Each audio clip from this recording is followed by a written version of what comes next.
नमस्कार, मी डॉक्टर समाधान काळे. डॉक्टर समाधान काळे यूट्यूब चॅनलमध्ये आपले सर्वांचे स्वागत आहे.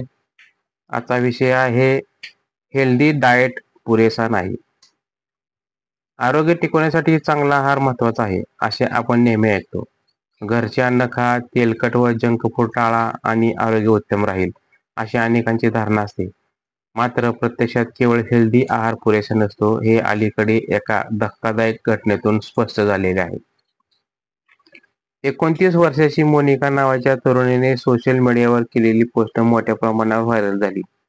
तिने सांगितले की घरचे व पौष्टिक अन्न खात असूनही आणि जंक फूड, तेलकट पदार्थ न खाऊनही तिला स्टेज 4चा कॅन्सर झाल्याचे निदान झाले. हा प्रसंग अनेकांना हादरवून गेला. मोनिकाने स्वतःच्या या परिस्थितीमागील काही कारणे स्पष्ट केली. तिचा आहार नक्कीच आरोग्यदायी होता, मात्र जीवनशैली हेल्दी नव्हती. सतत तणावाखाली काम करणे, तासनतास स्क्रीन समोर बसून राहणे, शरीराची हालचाल न करणे, शरीराला योग्य विश्रांती न देणे, हे सर्व तिच्या आरोग्यावर परिणाम करत गेले. सुरुवातीला ती नेहमीच संध्याकाळी फेरफटका मारत होती, परंतु कामाचा ताण वाढत गेला, ही सवय बंद झाली. मोनिका मान्य केले की तिने प्रारंभी दिसणारी लक्षणे दुर्लक्षित केली.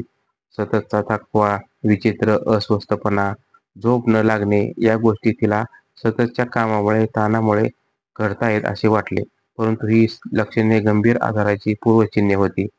तज्ज्ञांच्या मते केवळ आहारावर लक्ष केंद्रित करणे पुरेसे नाही.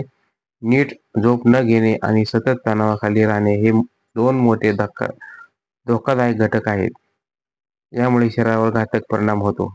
म्हणून योग्य आहारासोबत तणाव व्यवस्थापन, नियमित व्यायाम, पुरेशी झोप आणि मानसिक आरोग्याकडे लक्ष देणे तितकेच महत्त्वाचे आहे. मोनिकाचा प्रसंग हा आजच्या धकाधकीच्या जीवनशैलीतील मोठा इशारा आहे. संतुलित आणि सर्वंकष जीवनशैली शिवाय आरोग्य खरंच टिकू शकत नाही. तर आपल्याला ही माहिती कशी वाटली? लाईक करा, शेअर करा, सबस्क्राईब करा, कॉमेंट करा. धन्यवाद.